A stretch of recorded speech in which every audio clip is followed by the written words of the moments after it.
Рахмат. Рахмат. Кейінгі сөз Қадырбеков Нұржігіт Қадырбековичке беріледі. Ассаламу алейкум. Суроо. Негізінен еркектер бираз мерез, таш бормы қачы болады деген пікір бар. Аялдар мейірімді, энелік жүрегі бар. Неге мен бұл сұрағына бергім келіп жатады? Тергөөчү аялдар бар. Тергөөчү аялдар тарабынан кыйноо фактылары болгон сизде маалымат барбы же жокпу? Эгер болсо дагы статистика кандай, пайыздык катышы кандай?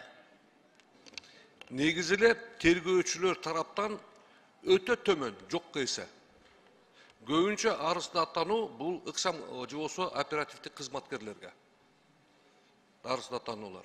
Бул аял эркек дебей, негизилер тергөөчүлөргө көп таттанышпайт. Макул, анда башка суроо берейин. Оперлердин арасында аялдар барбы? Дегел аялдар тарабынан мындай салыштырып көрдүңүздөрбү? Мейли илимий методология жолу менен, иликтөө байкоо жолу менен. Эгерде аялдардын колунда ушундай мүмкүнчүлүк болсо, ошол кыйноо мүмкүнчүлүгүн колдонобу же колдонбойбу? Ушуну билгим келип атат да. Жок, андай факты жок бизде. Жок, Жок. Демек ушу гендер саясат аркылуу деле бул маселени кайсыл бир деңгээлде чечсе болот, туурабы? Ошо калып баратам да. Экинчиси, ички иштер министрлигинин өкүлүнө бир суроо. Өткөндө бир ишкерди мыкаачылык менен сабап аткан видео чыкты. Билем, кармалды деген маалымат келди. Кими ошо сабап аткан мыкаачылык менен аны жазалап аткан адам кармалды деген маалымат келди. Кылмыш дүйнөсүнүн мүчөсү дейт.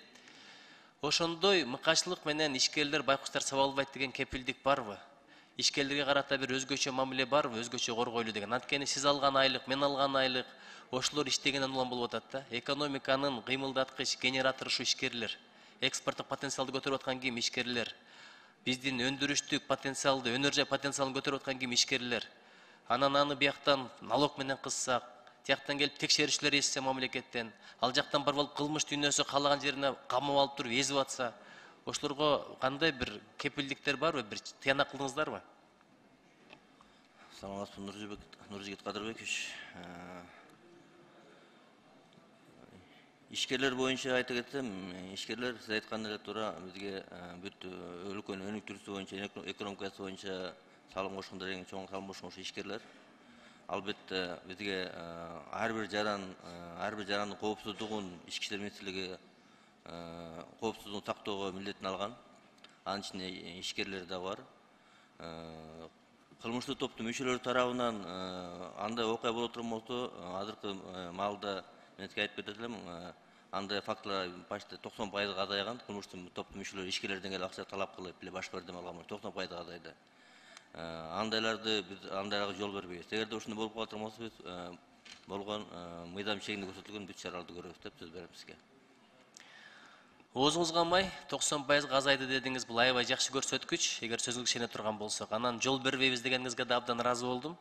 Эми сөз менен иш дал келет деп мен ишенем.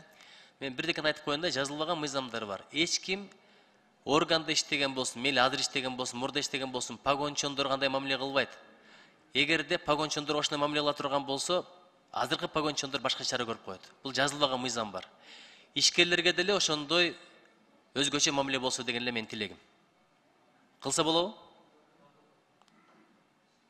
Чоң рахмат. Анан дагы бирдекени айтайын, балким бизди көрүп аткандарга бир чоң маалымат иликтеп көрдүк. Эмне үчүн адамдар зомбулукка барат, күч колдонот, бирөөнү кыйнайт, эзет? Бизде бала кезден бар экен, уруп тарбияламай. Бирдеке болсо эле башка коюп, алдусу алсызын кордоп, биринчи атаман, экинчи атаман, мектепте деле сабамай, үйдө ага деле сабамай, ата деле сабамай. Эгер бала муш жеп чоңойсо, кийин күч менен чечкенге үйрөнүп алат экен да. Күч менен чечсе болот деген аң сезимге кирет экен. Ошон үчүн бул бир гана милициянын иши эмес, прокуратуранын сиздин ишиңиз эмес, бул бардыгыбыздын ишибиз да. Талим тарбияда, концепцияда ушул нерсе болуш керек, ушул идеология. Анан эми рахмат, азыркы маалыматыңызга караганда жакшы иштеп атыпсыздар. Ошондой эле болсун, эми дагы да иштеңиздер, анткени өсүп өнгөнүн чеги жок. Рахмат. Рахмат.